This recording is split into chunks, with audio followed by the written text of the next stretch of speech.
Hi guys, current affairs funda में आप सभी का स्वागत है। मैं हूं आपके साथ अभिषेक शर्मा और इस वीडियो में हम 13 मई तक के सभी इंपॉर्टेंट करंट अफेयर्स हम कवर करने वाले हैं। वीडियो को आप अंत तक जरूर देखिएगा, आज आपको काफ़ी कुछ जानने के लिए मिलेगा। साथ ही गाइस, इस सेशन को शुरू करने से पहले आप सभी को बताना चाहूँगा कि हमारी 1 ईयर की मेंबरशिप आप अवेल कर सकते हैं। इसके अंतर्गत आपको चैनल पर अपलोड होने वाली current affairs video PDF format में मिल जाएगी। इसके लिए आप 249 रुपीज़ पे कर सकते हैं और ये मेंबरशिप आपकी 1 साल के लिए वैलिड रहेगी। इसमें आपको daily current affairs PDF, weekly PDF और मंथली PDF के साथ साथ जो भी टॉपिक वाइज हम करंट अफेयर्स वीडियोस बनाते हैं, जैसे कि important appointments, obituaries and books and authors, days and themes, इन सभी की PDF भी आपको प्रोवाइड कराई जाएगी। तो मेंबरशिप पाने का लिंक आपको इस वीडियो के फर्स्ट कमेंट में मिल जाएगा। कोई भी आपकी क्वेरी हो, कुछ भी आप पूछना चाहता है तो हमें कमेंट बॉक्स में ज़रूर लिखिएगा। तो चलिए फिर करते हैं शुरुआत इस वीडियो सेशन की। अजंता नियोग किस राज्य की पहली महिला वित्त मंत्री बनी है? ऑप्शंस आपके सामने हैं और करेक्ट आंसर होगा ऑप्शन बी। सो अजंता नियोग has become the first women finance minister of Assam. तो आसाम में पहली बार कोई महिला वित्त मंत्री नियुक्त की गई है। तो जैसा कि आपको पता है कि आसाम में नई चीफ मिनिस्टर बने हैं हिमंता बिस्वा शर्मा। तो इनका जो शपथ समारोह हुआ है, शपथ ग्रहण समारोह हुआ है, तो उसी में जो ये अजंता नियोग है, इन्होंने भी अपनी शपथ ली है। ये गोलाघाट से MLA हैं, पहले कांग्रेस में थी। और साथ ही आपको ये भी जानना चाहिए, आसाम के गवर्नर हैं जगदीश मुखी और कैपिटल है दिसपुर। आसाम से जुड़े अगर हम कुछ स्टैटिक जीके की बात करें, जो कि आपकी एग्जाम पॉइंट ऑफ व्यू से काफ़ी इंपॉर्टेंट है, तो आपको ये जानना चाहिए कि आसाम को पहले प्रगज्योतिषा या कामरूप नाम से भी जाना जाता था। और सबसे इंपॉर्टेंट पॉइंट आपके लिए ये है कि आसाम को land of red river and blue hills के नाम से भी जाना जाता है। ये SSC में क्वेश्चन पूछा जा चुका है। साथ ही काजीरंगा नेशनल पार्क, जो कि वन हॉर्न इंडियन राइनोस के लिए जाना जाता है, Manas national park, Dibru Saikhowa national park, Orang national park और पवितोरा वाइल्ड लाइफ सेंचुरी, ये सभी आसाम में है और काफ़ी इंपॉर्टेंट है आपके लिए। साथ ही फ्रेंड्स, ये भी आपके लिए काफ़ी इंपॉर्टेंट है कि कामाख्या टेम्पल ये आसाम में है। पहली बात तो यही है कि कहाँ पर है, आसाम में है। और ये किस हिल पर है? तो ये नीलाचल हिल पर है। ये भी इस तरह से क्वेश्चन पूछ ले जाता है। ये मैं इसलिए आपको बता रहा हूँ क्योंकि जो वैष्णो देवी टेम्पल है ये किस हिल पर है, ये कई बार रेलवेज और SSC में पूछा जा चुका है। ठीक है, और स्टेट्स के जो वनडे एग्जाम्स होते हैं उसमें भी ये क्वेश्चन पूछा जा चुका है कि वैष्णो देवी टेम्पल जो है ये किस हिल पर है। ठीक है, तो ये त्रिकुटा हिल पर है। तो उसी की तरह ये भी क्वेश्चन बनाया गया है, कामाख्या टेम्पल जो आसाम में है ये किस हिल पर है? तो ये नीलाचल हिल पर है। आगे बढ़ते हैं। रामकरण वर्मा को किस देश में भारत के अगले राजदूत के रूप में नियुक्त किया गया है? ऑप्शंस आपके सामने हैं और करेक्ट आंसर होगा option D. So Ramkaran Verma has been appointed as the next ambassador of India to Central African Republic. और फ्रेंड्स, अगर हम बात करें सेंट्रल अफ्रीकन रिपब्लिक की, तो कैपिटल है बांगुई और करेंसी है सेंट्रल अफ्रीकन CFA फ्रैंक।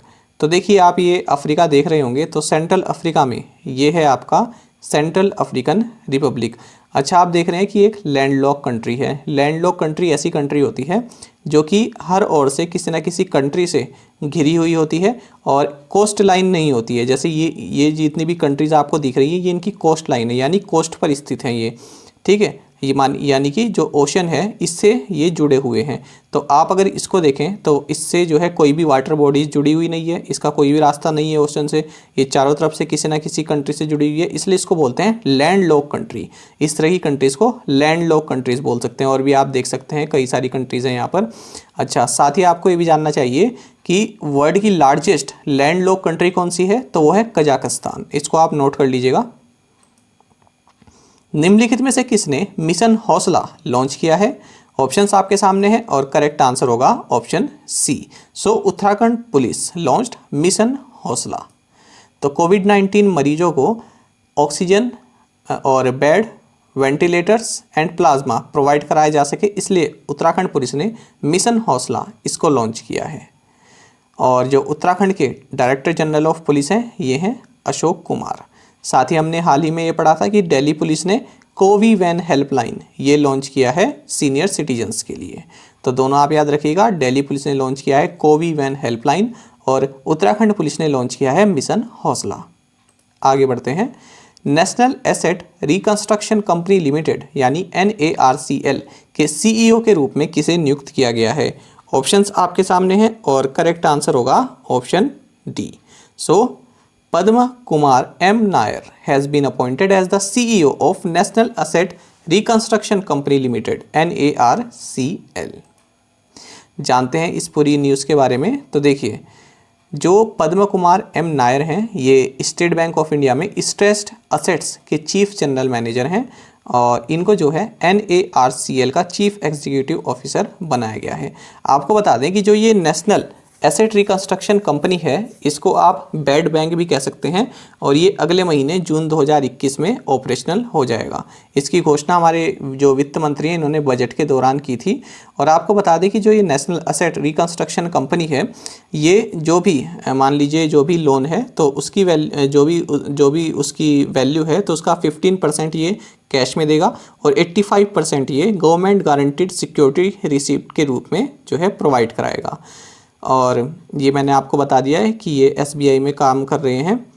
और साथ ही फ्रेंड्स आपको ये जानना चाहिए, देखिए जो ये NARCL है, जो NARCL है इसको जो है बैंकों और वित्तीय संस्थाओं के बैड लोन्स के सिचुएशन को जो है उसके सॉल्यूशन जो है उसके लिए बनाया जा रहा है।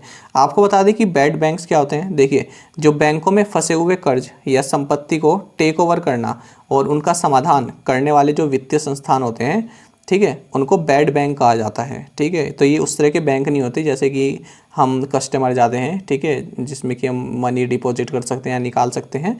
ठीक है, लास्ट में केवल बैंक लगा है। तो जो भी देखिए बैंकों का जो कर्ज फंसा हुआ था या संपत्ति कोई इस तरह की होती है तो उसको ये टेक ओवर कर लेते हैं। ठीक है, तो इस तरह का समाधान ये करते हैं। आगे बढ़ते हैं। KR गौरी अम्मा जिनका हाल ही में निधन हो गया, वह किस राज्य की पहली राजस्व मंत्री थी? ऑप्शंस आपके सामने हैं और करेक्ट आंसर होगा ऑप्शन ए। KR गौरी अम्मा who passed away recently was the first revenue minister of Kerala. जानते हैं इस पूरी खबर के बारे में। तो देखिए, ये सीनियर मोस्ट कम्युनिस्ट लीडर थी। ठीक है, 101 साल की थी और इनका हाल ही में निधन हो गया है।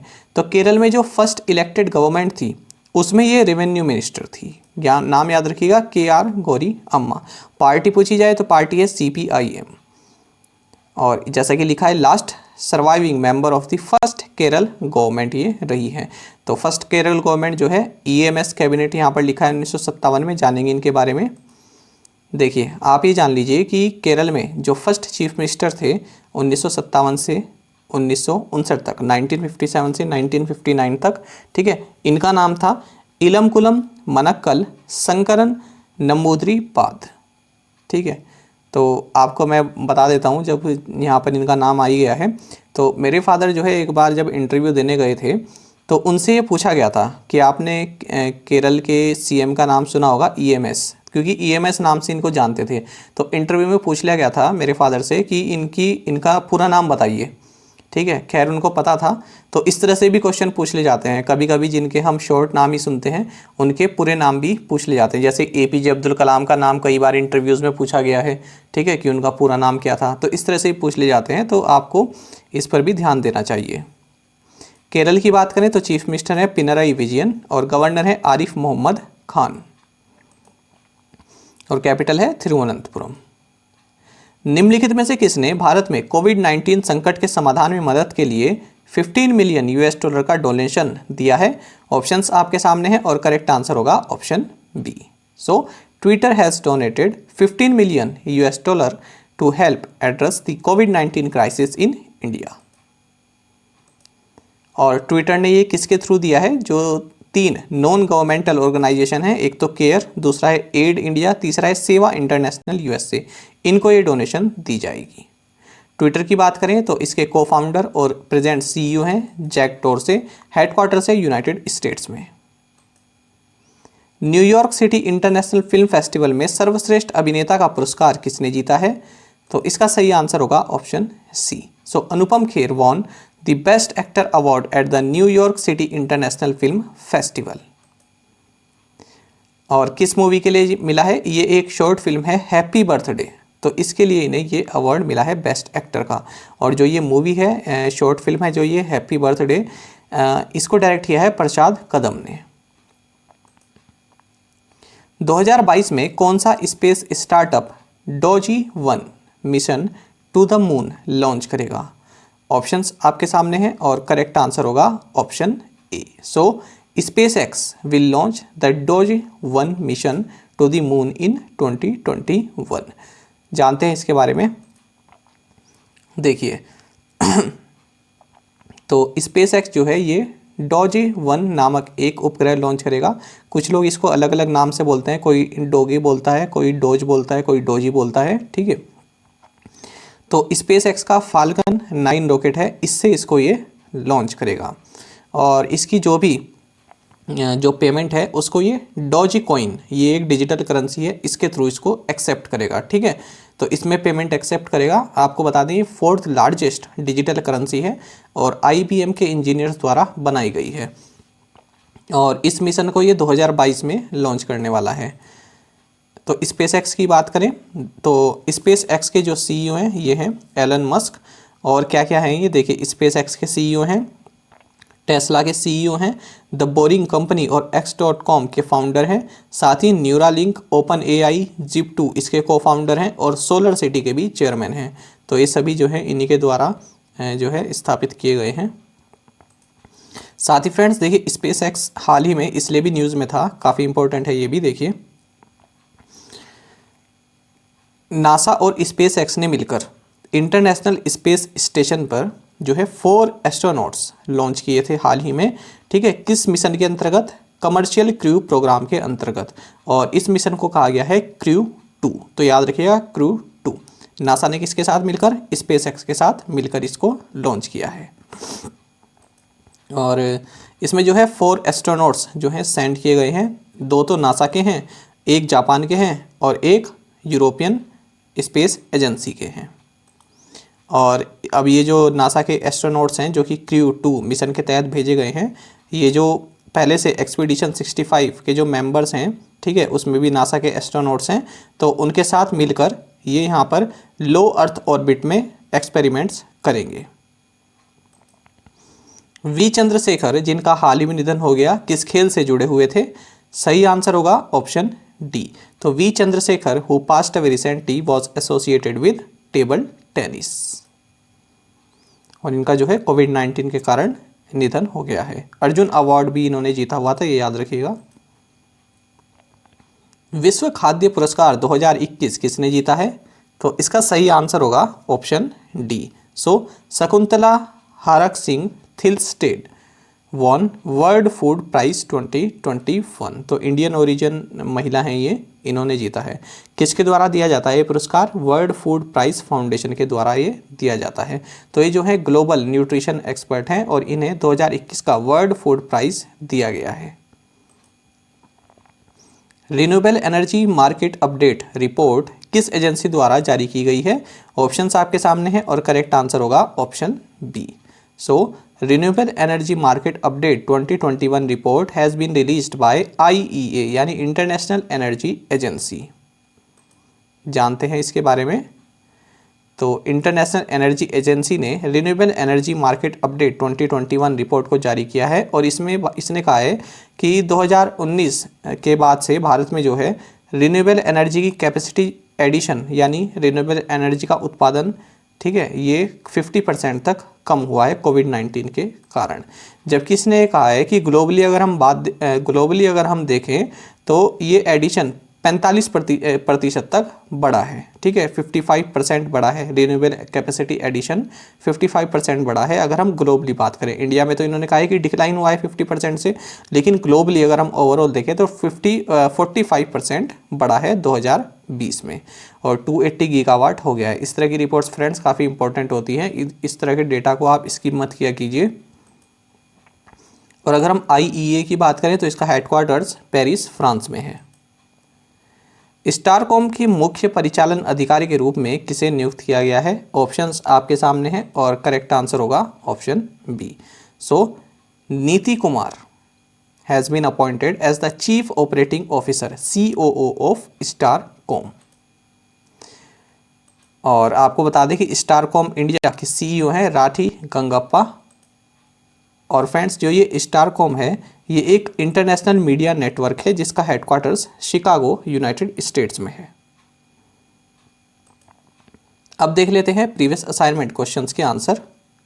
Who is the new chief minister of Assam? Himanta Biswa Sarma. Long March 5B Y2 rocket belongs to which country? China. Al एक्विजर archaeological site is located in which country?